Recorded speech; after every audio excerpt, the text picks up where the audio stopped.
દેશની સીમાઓ માતાના વસ્ત્ર સમાન છે. તેનું રક્ષણ કરવું દરેક ભારતીયની ફરજ છે. ભીષ્મ પિતામહ. નમસ્કાર દર્શક મિત્રો, સરહદ ન્યૂઝ ચેનલમાં આપનું સ્વાગત છે. હું અનિતા ગોસ્વામી. હવે જોઈએ સમાચાર વિસ્તારથી.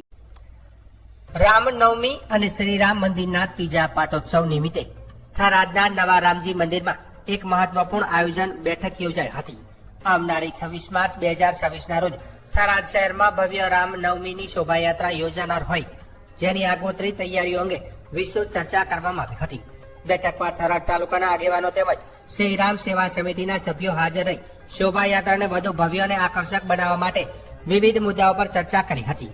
આયોજન મુજબ મંદિરે વિશેષ લાઇટિંગથી શણગાર કરવામાં આવશે. તેમજ શોભાયાત્રામાં ઘોડાગાડી, બેન્ડવાજા, નાસિક ઢોલ અને ભગવાન શ્રી રામની મહાઆરતી સહિતના અનેક આકર્ષણો ઉમેરાશે.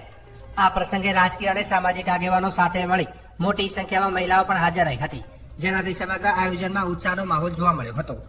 શ્રીરામ સેવા સમિતિના પ્રમુખ જગદીશસિંહ રાજપૂતે અપીલ કરી હતી કે રામનવમીના પવિત્ર દિવસે વધુમાં વધુ ભક્તો આ ભવ્ય શોભાયાત્રામાં જોડાઈ ભગવાન શ્રીરામની દર્શનનો લાભ લે. થરાદ શહેરમાં હાલથી જ રામ ભક્તિનો માહોલ જામ્યો છે અને આવનારી શોભાયાત્રાને લઈને પણ ભક્તોમાં ભારે ઉત્સાહ જોવા મળી રહ્યો છે. થરાદ શહેર ખાતે આગામી રામનવમીના તહેવાર નિમિત્તે ભગવાન શ્રી રામ અને ભગવાન શ્રી શિવની ભવ્ય શોભાયાત્રા નીકાળવાના આયોજનના ભાગરૂપે આજે થરાદ શહેરના પ્રબુદ્ધ નાગરિકોની એક મિટિંગનું આયોજન કરવામાં આવેલું હતું.